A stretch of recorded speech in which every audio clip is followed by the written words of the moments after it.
વિદ્યાર્થી મિત્રો, આજે આપણે સાથે 7.1 ના છેલ્લા બે દાખલા દાખલા નંબર 5 અને દાખલા નંબર 6 ચલાવીશું અને સ્વાધ્યાય 7.1 પૂર્ણ કરીશું. બંને દાખલા મોસ્ટ આઈએમપી છે. હવે દાખલા નંબર 5 માટે તમારે ચોપડીની મદદ લેવી પડશે, કારણ કે ચોપડીની અંદર આકૃતિ આપી છે આલેખવાળી. એ આલેખમાં અલગ અલગ સ્થાન જો આકૃતિમાં A B C D દ્વારા દર્શાવેલ સ્થાન પર અલગ અલગ ચાર મિત્રો બેઠા છે. એના પરથી આપણે પહેલા યામ શોધવાના. A B C અને D મેં જે લખેલા છે તમે આકૃતિ જોશો તો તમને ખ્યાલ આવશે. આ x m કહેવાય, આ y m કહેવાય. યામ ભૂમિતિમાં જે આપણે આલેખ હતા એ ઉપરથી ચાર ચાર બિંદુના મેં યામ લખ્યા છે. અને એવું કહે છે કે ABCD ચોરસ છે. ABCD થી આકૃતિ જે બને એ ચોરસ છે, હા કે ના? અને શેની મદદથી? અંતરસૂત્રનો ઉપયોગ કરી સાબિત કરો. તો આના માટે તમારે થિયરીમાં ચોરસનો પોઈન્ટ યાદ કરવો પડે. ચોરસ ક્યારે બને? તો ચોરસની અંદર એક પ્રકારનો ચતુષ્કોણ છે, બરાબર?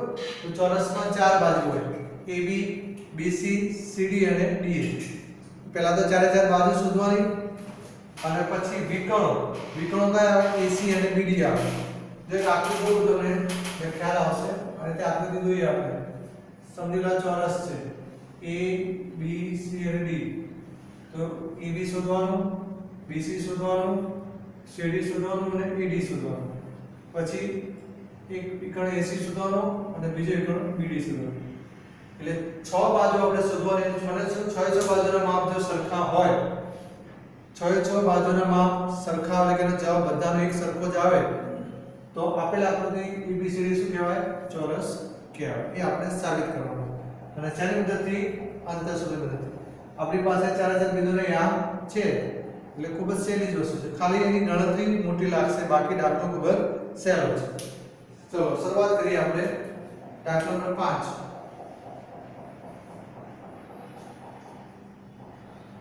અંતરસૂત્ર પરથી પહેલા આપણે AB² બરાબર સૂત્ર આવશે x1 x2 નો સ્ક્વેર પ્લસ y1 y2 નો સ્ક્વેર. આપણે ડાયરેક્ટ લખતા શીખવાનો તમને. AB છે તો આવે લેવાનું, આમાંથી આ બાદ કરવાનું, પહેલામાંથી પહેલું અને બીજામાંથી બીજું. એટલે 3 ઓછા 6 નો વર્ગ વત્તા 4 ઓછા 7 નો વર્ગ. ચલો 3 માંથી 6 જાય તો કેટલા રહેશે? -3. તો -3 નો વર્ગ વત્તા ફરીથી 4 માંથી 7 જાય કેટલા રહેશે? -3. એટલે -3 નો વર્ગ. -3 નો વર્ગ કેટલો થાય? 9 વત્તા ફરીથી -3 નો વર્ગ 9. એટલે કેટલા આયા? 9 ને 9 18 આયા. AB² બરાબર કેટલા આયા? 18. AB² બરાબર 18 એટલે શું થાય? 9 ગુણ્યા 2 થાય. હવે આપણે વર્ગ દૂર કરવો છે તો માટે AB બરાબર 9 નું વર્ગમૂળ 3 અને 2 નું એટલે √2. એટલે આ રીતે AB ની કિંમત તમારે કેટલી આવશે? 3√2 આવશે. હવે એ જ રીતે આપણે BC શોધીશું. શું શોધીશું? BC. એટલે લખીશું BC² બરાબર x1 x2 નો સ્ક્વેર પ્લસ y1 y2 નો સ્ક્વેર. ચલો હવે BC છે એટલે B અને C લેવા. પહેલામાંથી પહેલું, બીજામાંથી બીજું. એટલે 6 ઓછા 9 નો વર્ગ, 6 ઓછા 9 નો વર્ગ વત્તા શું થશે? 7 ઓછા 4 નો વર્ગ. ચલો 6 માંથી 9 જાય તો કેટલા રહેશે? 3. પણ કેવા? -3. -3 નો વર્ગ કેટલો થશે? 9 થશે વત્તા 7 માંથી 4 જાય તો 3. 3 નો વર્ગ પણ કેટલો? 9. એટલે 9 વત્તા 9 કેટલા થયા? 18. BC² બરાબર 18. માટે BC બરાબર જવાબ શું આવે? 3√2. કે રીતે 3√2 આવ્યો? તો એ આપણે જુઓ 18 ના મેં ભાગ કઈ રીતે પાડ્યા? 9 ગુણ્યા 2. તો અહીંયા પણ 9 ગુણ્યા 2 થશે. 9 નું વર્ગમૂળ 3 અને 2 નું √2. 18 નું વર્ગમૂળ શું થાય? 3√2 થાય. એટલે એનો જવાબ પણ કેટલો આવ્યો? 3√2 આવ્યો. ત્યારબાદ ત્રીજી બાજુ CD એટલે CD નો સ્ક્વેર ચલો એટલે c અને d આ લેવું એટલે ફરીથી x1 x2 નો સ્ક્વેર પ્લસ y1 y2 નો સ્ક્વેર સૂત્ર લખી દઈએ x1 x2 નો સ્ક્વેર પ્લસ y1 y2 નો સ્ક્વેર ચલો શું બાદ કરીશ 9 માંથી 6 બાદ કરીશ એટલે 9 - 6 નો વર્ગ વત્તા કેટલા 4 - 1 નો વર્ગ તો 9 માંથી 6 જાય તો 3 નો વર્ગ લો 9 વત્તા 4 માંથી 1 જાય તો 3 નો વર્ગ પણ 9 એટલે cd² બરાબર 18 માટે cd નો વર્ગ કેટલો આવશે 3√2 આવશે આનો જવાબ પણ 3√2 આવ્યો પછી ચોથું કઈ બાજુ AD એટલે AD નો સ્ક્વેર એટલે પહેલું અને છેલ્લું જોવાનું એટલે 3 - 6 નો વર્ગ સૂત્ર લખી દઈએ પહેલા x1 x2 નો સ્ક્વેર પ્લસ y1 y2 નો સ્ક્વેર ચલો એટલે 3 માંથી કેટલા બાદ કરવાના 6 બાદ કરવાના 3 - 6 નો વર્ગ વત્તા 4 - 1 નો વર્ગ ચલો 3 માંથી 6 જાય તો -3 નો વર્ગ 9 4 માંથી 1 જાય તો 3 નો વર્ગ પણ 9 એટલે AD² બરાબર કેટલા થયા 18 માટે AD બરાબર શું થાય 3√2 18 નો વર્ગમૂળ કેટલું આવે 3√2 કારણ કે આપણે આગળ ગણતરી કરેલી છે જો બરાબર ચલો ચાર બાજુ પૂરી થઈ ગઈ હવે ચોરસ માટે ચાર બાજુ તો શોધ્યા પછી બે વિકર્ણોના માપ પણ શોધવાના બે વિકર્ણો કયા કહેવાય AC અને BD એટલે આગળ આપણે AC શોધીશું આપણે લખીશું AC² બરાબર x1 x2 નો સ્ક્વેર પ્લસ y1 y2 નો સ્ક્વેર હવે જો તમે અહીંયા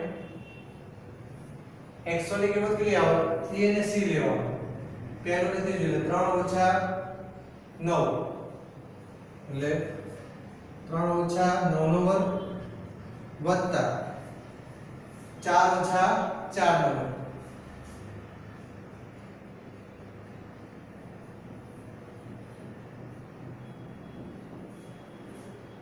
ત્રણ નો વર્ગ 3 માંથી 9 જાય તો કેટલા રહેશે 6 રહેશે પણ કેવા -6 એટલે -6 નો વર્ગ વત્તા 4 માંથી 4 જાય તો કેટલા રહે 0 0 નો વર્ગ 0 જ આવશે એટલે -6 નો વર્ગ થાય 36 અને એમાં 0 મળે તો જવાબ તમારો કેટલા આવો 36 જ આવે માટે AC² બરાબર 36 માટે AC બરાબર કેટલા આવે 36 નો કેટલો આવે 6 આવે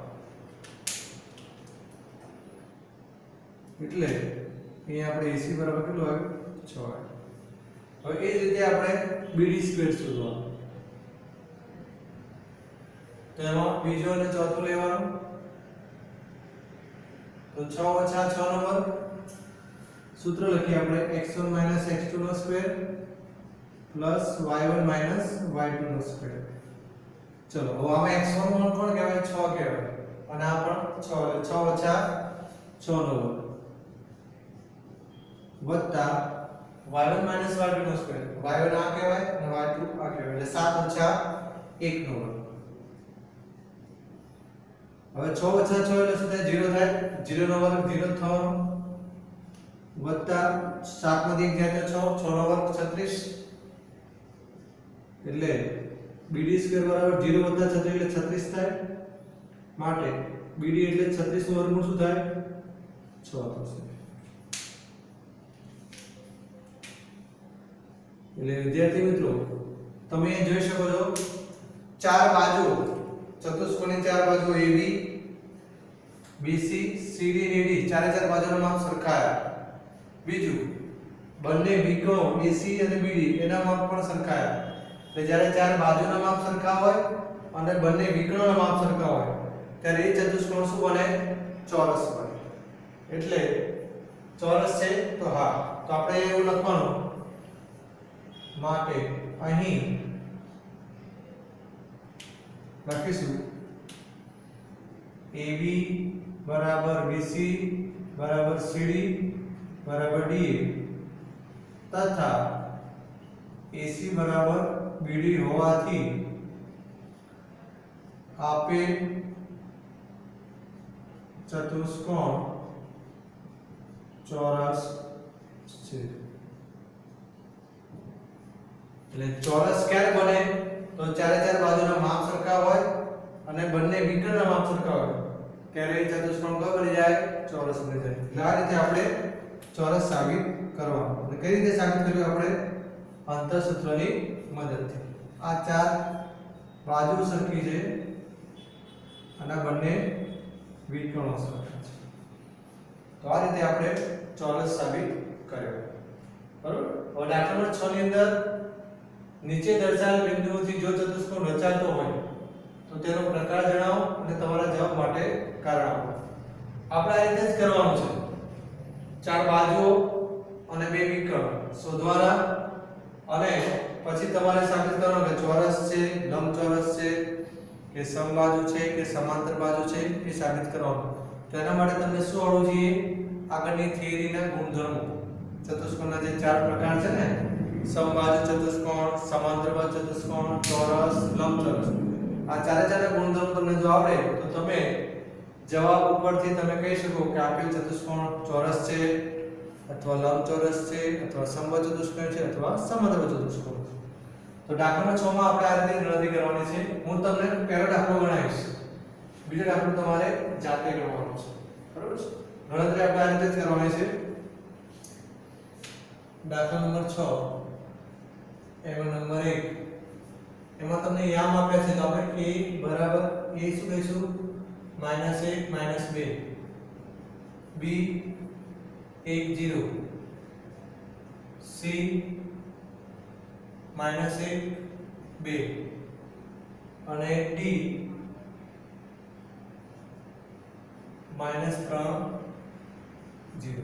હવે આપણે સૂત્ર નહીં મૂકીએ, ડાયરેક્ટ લખતા શીખીશું. આપણે જે સૂત્ર લખતા હતા ને x1 - x2 + y1 - y2 નહીં લખો, ડાયરેક્ટ લખતા શીખીશું. બરાબર? હવે આપણે પહેલા ab² શોધવાનું. અંતર સૂત્ર મુજબ પહેલા આપણે ab² લખીશું. x1 - x2 નો સ્ક્વેર એટલે શું કરવાનું? પહેલા આમાંથી આ બાદ કરવાનું. એટલે હું લખીશ -1 - 1 નો વર્ગ વત્તા y1 - y2 નો સ્ક્વેર એટલે 2 માંથી -2 માંથી શું બાદ કરવાનું? 0 બાદ કરવાનું. બરાબર? હવે -1 - 1 એટલે -2 થાય. -2 નો વર્ગ કેટલો થશે? 4 થશે.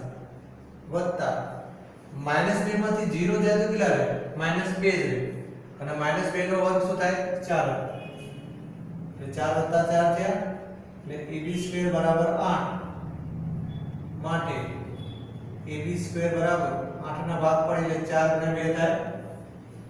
માટે વર્ગમૂળ શોધવું હોય તો ab બરાબર 4 નો વર્ગમૂળ 2 અને 2 નું શું થાય? √2. આ રીતે આપણે ab ની કિંમત શોધી. આપણે જગ્યાના અભાવના લીધે મેં બાજુમાં લખ્યું, તમારે નીચે ગણતરી કરવાની. બરાબર? જગ્યાના કારણે મેં નીચે સાઈડમાં એક લાઈનમાં લખ્યું છે. તમારા આ સ્ટેપ બંને સ્ટેપ નીચે લખવાના છે. બરાબર? ચલો હવે ત્યારબાદ આપણે BC² શોધીએ. જેમ આપણે AB² શોધીએ એ રીતે BC² શોધવાનું. તો એના માટે શું કરીશું? પહેલામાંથી પહેલું b અને c લેવાનું. તો 1 માંથી -1 બાદ કરવાનું. તો પહેલા 1 લખીશ. પછી સૂત્રમાં વચ્ચે માઈનસ આવે છે અને આ કિંમત માઈનસ છે એટલે અહીંયા સુધી છે +1 નો સ્ક્વેર વત્તા બીજામાંથી બીજું એટલે 0 માંથી કેટલા બાદ કરવાના? 2 બાદ કરવાના. એટલે 0 - 2 નો વર્ગ. હવે 1 વત્તા કેટલા થયા? 2 થયા. 2 નો વર્ગ કેટલો થાય? 4. 0 - 2 એટલે -2 નો વર્ગ કેટલો થાય છે? +4. એટલે 4 + 4 અને ફરીથી BC² બરાબર કેટલા? 8. માટે BC બરાબર 8 નું વર્ગમૂળ કેટલું આવ્યું? આપણે લખી જો કેટલું આવ્યું? 2 √2. તો આપણે લખીશું 2 √2. ત્યારબાદ ત્રીજું AB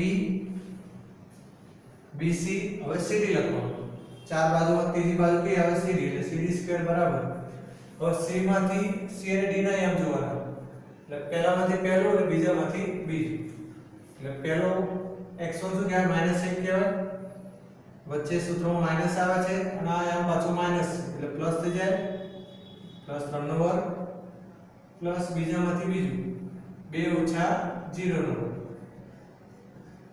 ચલો હવે ઓછા 1 વત્તા 3 એટલે ઓછા વત્તા ઓછા 3 માંથી 1 કેટલા થાય 2 એટલે 2 નો વર્ગ કેટલો થયો 4 થયો વત્તા 2 ઓછા 0 એટલે 2 નો વર્ગ 2 નો વર્ગ કેટલો થયો 4 થશે એટલે 4 વત્તા 4 કેટલા 8 એટલે CD² બરાબર 8 માટે CD બરાબર કેટલા થશે 2√2 થશે બરાબર ત્યારબાદ AD² પહેલું અને છેલ્લું પદ એટલે -1 માંથી -3 બાદ કરવાનો એટલે પહેલા હું -1 લખીશ સૂત્રમાં વચ્ચે માઈનસ છે અને આ કિંમત માઈનસ છે એટલે વચ્ચે શું થઈ જશે પ્લસ થઈ જશે 3 નો વર્ગ પ્લસ ઓછા 2 માંથી 0 બાદ કરવાનો એટલે ઓછા 2 ઓછા 0 નો વર્ગ હવે ઓછા વત્તા ઓછા સમાન વસ્તુ આવી બરોબર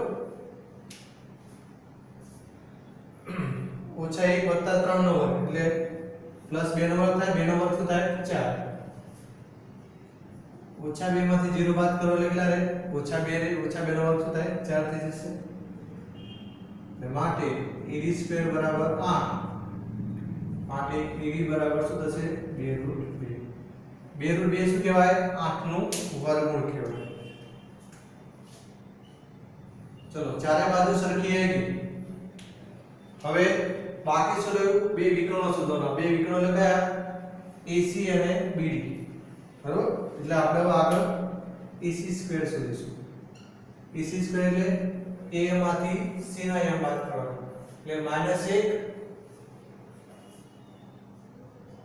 પછી વચ્ચે માઈનસ અને C નો યામ કયો છે -1 જે માઈનસ છે એટલે સુધી પ્લસ થઈ જશે ને +1 નો વર્ગ પ્લસ -2 એમાંથી કેટલા બાદ કરવાના 2 બાદ કરવાના એટલે -2 ઓછા 2 નો વર્ગ હવે ઓછા 1 વત્તા 1 બંને પ્લસ માઈનસ ને સરખા છે એટલે દૂર થઈ જાય એટલે 0 થઈ જાય એટલે 0 નો વર્ગ શું થાય 0 થશે વત્તા -2 -2 બંને માઈનસ છે એટલે સરળ થાય એટલે થાય -4 નો વર્ગ થશે 16 એટલે એમ 16 લખીશ એટલે AC² બરાબર 16 માટે AC બરાબર કેટલા થશે 16 નું વર્ગમૂળ 4 જે AC શોધ્યું એ રીતે આપણે શું શોધવાનું હવે BD શોધવાનું હું વાંચવામાં લખું છું અહીંયા BD² બરાબર B માંથી D ના યામ બાદ કરવાના એટલે પહેલા 1 આવશે 1 માંથી -3 છે -3 છે તો એ પ્લસ કારણ કે સૂત્રમાં વચ્ચે શું આવશે માઈનસ એટલે 1 વત્તા 3 નો વર્ગ વત્તા બીજા યામ કયા આવશે 0 ઓછા 0 નો વર્ગ ચલો 1 વત્તા 4 એટલે 1 વત્તા 3 એટલે 4 થાય 4 નો વર્ગ 16 વત્તા 0 માંથી 0 જાય તો 0 જ રહેવાનું અને 0 નો વર્ગ શું થાય 0 થાય એટલે BD² બરાબર 16 વત્તા 0 એટલે 16 થશે માટે 16 નો વર્ગ કેટલું થશે 4 BD બરાબર 4 એટલે તમે જો આપણે આગળનો જે દાખલો ગણાવ્યો એ પ્રમાણે જ થયું જેમ અહીંયા ચાર બાજુ સરખી હતી AB BC CD અને ED સરખી હતી અને પાછા બે વિકર્ણો સરખા હતા તો એ કન્ડિશનમાં ચતુષ્કોણ કયો બન્યો ચોરસ બન્યો તો એ જ વસ્તુ અહીંયા છે જો અહીંયા AB નું માપ BC નું માપ CD નું માપ અને ED નું માપ ચારેના માપ કેવા છે સરખા એટલે કયા છે 2√2 એટલે ચારે બાજુ સરખી થઈ અને વિકર્ણ બંને વિકર્ણ કયા તો AC અને BD એટલે બંને વિકર્ણો પણ સરખા એટલે જ્યારે જે ચતુષ્કોણમાં ચારે બાજુના માપ સરખા હોય અને બંને વિકર્ણો સરખા હોય ત્યારે એ ચતુષ્કોણ શું બને ચોરસ બને એટલે લખવાનું અહીં AB બરાબર BC બરાબર CD બરાબર DA તેમજ AC બરાબર બીડી હોવાથી આપેલ ચતુષ્કોણ ચોરસ છે. એટલે આ રીતે આપણે ચતુષ્કોણનો પ્રકાર શોધ્યો, બરોબર. એટલે આ રીતે આપણે દાખલાની ગણતરી કરવાની. 3 માર્ક્સના દાખલામાં આ રીતે દાખલા વધારે પૂછાય શકે. સમજી લો, જો લંબચોરસ કીધો હોય, લંબચોરસ ક્યારે થાય? તો સામસામેની બાજુઓ સરખી હોય, EB અને CD સરખું હોય, ED અને BC સરખું હોય અને બંને વિકર્ણોના માપ સરખા હોય તો એ લંબચોરસ બને. માત્ર ખાલી 4 બાજુ સરખી હોય તો સમબાજુ ચતુષ્કોણ બને. એટલે આ રીતે જવાબ ઉપરથી આપણે ચતુષ્કોણના પ્રકાર નક્કી કરી શકીએ. હવે બીજો દાખલો તમારે આ રીતે જ ગણવાનો છે, પણ બીજા દાખલામાં તમને હિન્ટ આપી દઉં. તમારે 4 બાજુ શોધવાની. પંચસૂત્ર મુજબ AB² એટલે કે AB નું માપ, BC² ઉપરથી BC નું માપ, CD² ઉપરથી CD નું માપ અને AD² ઉપરથી AD નું માપ. તમે જવાબ શોધશો એટલે ચારે 4 બાજુના જવાબ અલગ આવશે. કેવા આવશે જવાબ? અલગ. અને જવાબ અલગ આવે એટલે તમારે જવાબ માટે એવું લખવાનું કે આપેલ ચતુષ્કોણમાં ચારે બાજુના માપ અલગ હોવાથી કોઈ પણ પ્રકારનો ચતુષ્કોણ બનતો નથી. અથવા એવું લખવાનું કે આપેલ બાજુના માપ શોધતા એવું સાબિત થાય છે કે કોઈ ચતુષ્કોણ રચાતો નથી. એટલે ચતુષ્કોણ બનશે જ નહીં. કારણ કે AB નું માપ, BC નું માપ, CD નું અને AD નું માપ ચારે 4 માપ અલગ આવશે. એટલે તમારે એવું લખવાનું માટે કરીને કે આપેલ માપ પરથી ચતુષ્કોણ રચાતો નથી. ગમે તે વસ્તુ લખી શકો. એટલે કહેવાનો મીનિંગ મારો કે બીજો દાખલો તમે ગણવા માટે તમારે EB² ઉપરથી AB, BC² ઉપરથી BC, CD² ઉપરથી CD અને AD² ઉપરથી AD શોધશો એટલે ચારેના જવાબ પહેલા તો અલગ આવશે. અલગ આવવાથી તમારે માટે લખવાનું આપેલ માપ ઉપરથી કહી શકાય કે અહીં ચતુષ્કોણ રચાતો નથી. એટલે વિદ્યાર્થી મિત્રો, આજે મેં દાખલો નંબર 5, દાખલો નંબર 6 નો પહેલો દાખલો ગણાયો. એ બંને દાખલા તમારે ગણિતના ચોપડામાં સારા અક્ષર લખવા અને બીજો દાખલો મેં જે તમને ગણવા આપ્યો છે એ દાખલો પણ તમારે ગણિતના ચોપડામાં જ ગણવાનો છે મેં કીધું એ પ્રમાણે. અને એ ગણાઈ જાય પછી ફરીથી આ 3 દાખલા તમારે ઘરકામની અંદર અને 2 વખત પ્રેક્ટિસ કરવાની છે. એટલે આ સાથે આપણું સ્વાધ્યાય 7.1 પૂર્ણ થાય છે.